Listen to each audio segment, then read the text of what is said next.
The first rule of Ring Rage is that we never talk about Ring Rage. Wait, no it isn't. What are we even...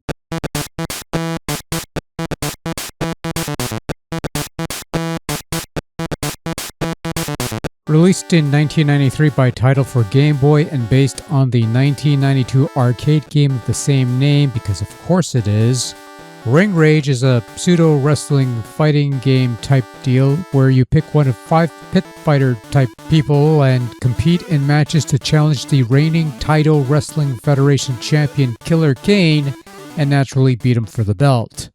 Like in most wrestling games, your goal is to drain your opponent's stamina with a variety of moves and score the winning pinfall.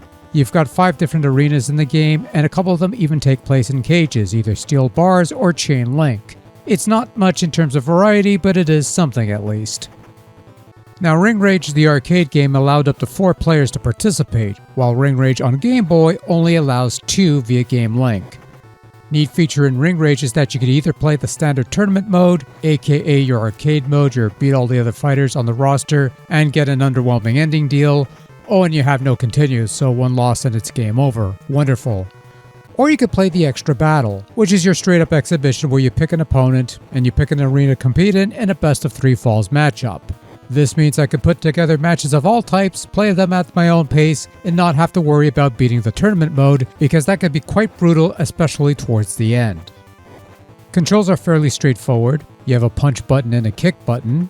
You have running attacks as well as flying attacks off the top turnbuckle. You can move in on your opponent and initiate a grapple, at which point a power meter pops up, and you mash buttons to get a move in depending on the direction you're pushing on the D-pad, either an Irish whip, a toss, or some other attack. It depends on the fighter because each fighter has their own set of moves, which was fairly rare for a handheld wrestling game from this point in time. Now, don't take this to mean that Ring Rage is some hidden gem or anything like that, because other than the fact that each fighter has different moves and you could fight in different arenas, the gameplay is fairly shallow.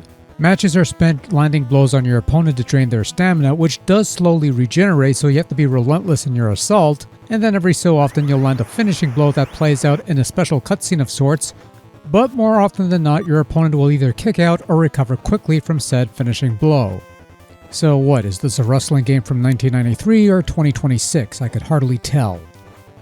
Controls are functional and responsive for the most part. Figuring out your attacks shouldn't take you too long if you're willing to experiment. The hit detection is generally reliable. It's a fairly basic wrestling game that works well enough, but not much more than that.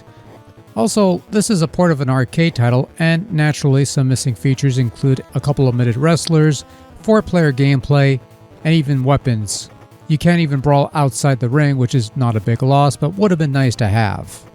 So Ring Rage had these pseudo-digitized characters on screen that Taito tried to replicate to Game Boy, and while I wouldn't call it the prettiest looking thing, at the very least you could tell the different fighters apart, and there are also different heights, which is fairly uncommon around this time. The mugshots are indecipherable blobs of pixels. The action scenes that play out whenever you execute a special move are somewhat endearing, but those don't look too good either. But on the other hand, the frame rate is pretty good, and it doesn't run like total ass. As far as sound goes, some scratchy, grindy sounding sound effects along with some white noise for crowd cheers complement the in-ring action, along with a smaller selection of chiptunes ranging from largely forgettable to ear-grindingly awful. And that is being generous. Overall, Ring Rage on Game Boy it's alright, I guess. It's not exactly wrestling elegance, but it's a competent enough title with some simple but shallow gameplay that should be easy to get into and plays fairly well. Not a bad game, and certainly not the bottom of the pile direct that some folks would have you believe, but there are better wrestling games on Game Boy that offer more than Ring Rage's basic fare. Still, it's fun for a lark, and if nothing else, it's way better than Raw.